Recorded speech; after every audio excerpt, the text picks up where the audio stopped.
Okay, day 145, the Awan brothers. I'm in Chicago now. Different computer, so I don't know if it's causing wavy lines or not. But anyway, let's dedicate this one to Rep. Louis with an E, Louis Gohmert, Gohmert. He has made some recent statements about the investigation and passing a letter around Congress to further this investigation. We're talking about Hillary giving deadly weapons to the Muslim Brotherhood in 32 countries with Stinger missiles and sarin gas, but we're also talking about giving them access, top secret access, with White House visas to foreign nationals, these five Pakistanis. Again, I'm Jewish, but I have defended Muslims from the likes of Andrew McCabe, who had kind of a fake crime set up in Portland about 7 years ago, so I'm in no way anti-Muslim. Matter of fact, I've not been treated well by Andrew since that time. So anyway, I just want a couple of news items that happened today. This is a CIA officer. His name is Bernd Sen, like Berntsen. He was on Russia Today saying that yes, the Obama administration did spy on Trump. I thought that was interesting. Now that seems to be changing. Mike Morell of the CIA also says there's not much of a hacking story anymore. So I think they realize that this whole Russia hoax thing is pulling the house down on this Awan Brotherhood story. Here's Gohmert circulating the letter. This is the Daily Caller saying, hey, I'd like to get an update on what's happening here. This came out in Russia Today where 33 million employees were hacked, especially military personnel. And here's a situation where if we went in and got Osama bin Laden out of Pakistan, you could use that information to rile up radical Islamic terrorists to hack against U.S. military personnel, medical records, etc., financial. These two companies, from our discussions on our website, on our open media research project, one is called LCC. I'm not talking about LCC.com, which is Lightbridge Communications in the United States. I'm talking about there's a company in Pakistan called LCC, which I believe was started by the Awan brothers' father, Muhammad Shah. And there's this other company called Myson, M-Y, just like it sounds, M-Y-S-O-N, and it has about 100 different Pakistani folks that I believe are coming to the United States and visiting temporarily, depending on what needs to be done in the United States. But anyway, watch those two companies because Muhammad Shah is involved with both of those.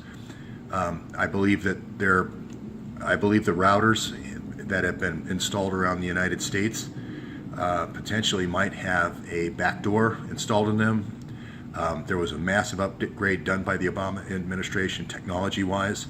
I think the Lightbridge specializes in wireless routers, so I believe the 911 system could be compromised. That's the backdoor into it, the Amber Alert system, potentially. I also think that landlines may be compromised. So anyway, here's Paul Ryan saying, well, the House is getting help. The Capitol Police are getting outside help in this probe. I thought he was talking about us, but I think what he's trying to say is, well, the FBI or somebody else is helping out the Capitol Police. Well, what you do in America is you open an assessment in the FBI and you make it an official investigation, and that's how our system works. This is an obvious, to me, this is a cover to say, well, don't worry about it, everybody. We're going to take care of it. I don't think they're going to take care of it unless we push the case. So this is to Louis Gohmert. This situation with the Awans is exactly like the Hillary and Huma servers with the 650,000 emails. We have no idea how we've been impacted or what we've lost in these hacks. So that's why I say to Louis Gohmert that you need to send a letter out saying we at least need to see the metadata. The public needs to see the metadata from the Hillary servers, the Huma servers, and the Awan servers. That won't give away any state secrets, and we'll be able to at least do an assessment of what we've lost. We have the assistant director of the FBI, or deputy, saying, this is McCabe saying, F Flynn, F Trump, actively hostile. We've got him in another meeting here going on a tirade about how he hates Trump. We have him here not declaring his wife $675,000 from the governor of Virginia, a longtime friend of Bill Clinton. So we have motive and we have opportunity, and we need to reestablish credibility with the FBI and the CIA. Again, the Capitol Police may be getting help, but the Capitol Police, are not using the public to help identify. The pictures of the Awan should be published. The visa information, the going and coming from Pakistan, should be published. In any of the bomber or shooting situations we've had with terrorism, they've always published the photos, the passport photos. They've always let the public know about the comings and goings. They fled to Pakistan. So the server information, the information that was taken from these servers and put on this external server, none of the logs or phone records of the Awans have been published. None of the computer room pictures have been published.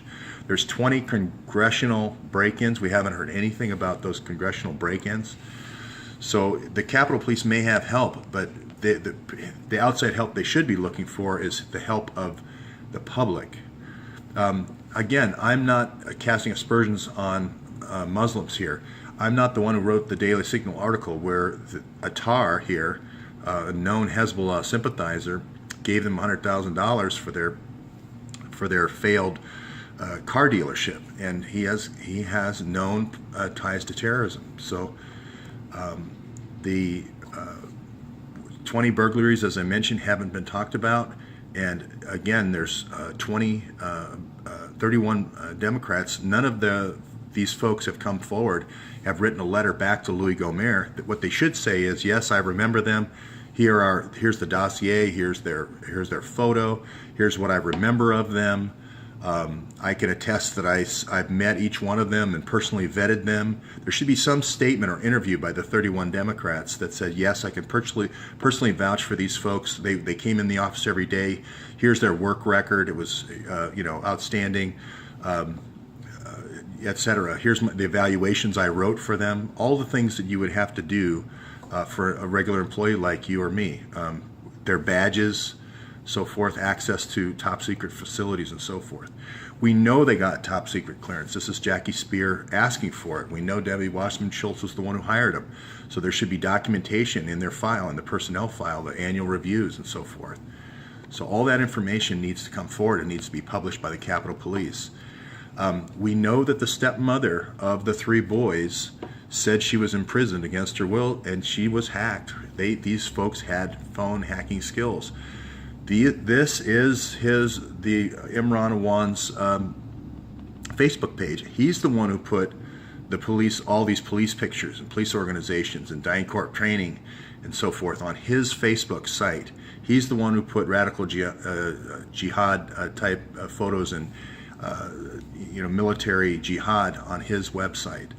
Again, we have the financial anomalies where they were paid 3 times as much, and we also have them owning this nanosec technologies, which looks like it was selling these routers to the same data centers that these guys were working in, which is an obvious conflict of interest.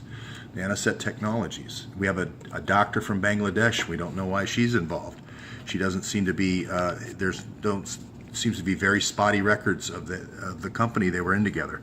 Again, we have the wives making a lot of money, and we have the 2 car dealerships that don't seem to make much sense with no records or very poor records. It looks very much like, and a mortgage company, it looks very much like Hina Alvi was the person set up for when people came into the country to get them a place to live if they were going to be here a long time, and get them a car. That way they didn't have to have any footprints as far as what car they were using or where they were living. Again, not only Nanosec Technologies were the Awans in, but then they were in this thing called the New Dawn Corporation, New Dawn 2001 Corporation. Well, we know that Operation New Dawn, which started in 2001, was the military operation in Afghanistan. So what is this? Is this a retribution? Is this a corporation for funding covert action in the U.S., hacking of medical records or financial records of U.S. soldiers? I don't know what it is, but at least we should be able to start pushing records out in the public to figure out what it is. Again, I'm not casting aspersions here. I'm going on record. This is BCCI. This is Amjad Awan. He was the one who was convicted for 12 years of money laundering. He's the one who worked with Hillary on Iran-Contra for the Mina Airport operation. This is the Mina Airport operation. Guns going south, drugs coming north to Mina, Arkansas. That's not a conspiracy thing, right? I think everyone, the movie's coming out later this year.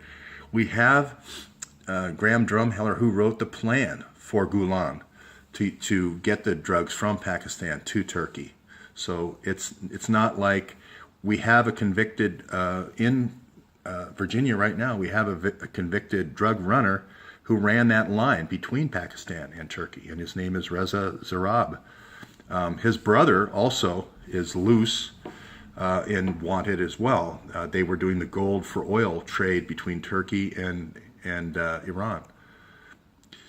This drug route here, called the Golden Route, is well known for the last 40 years by people in DEA. This northern route through the stands is again well known through Gulen that established that. He does silent jihad. He cuts the supports out from under the political supports out from under the ruling class and makes the coups happen very quickly.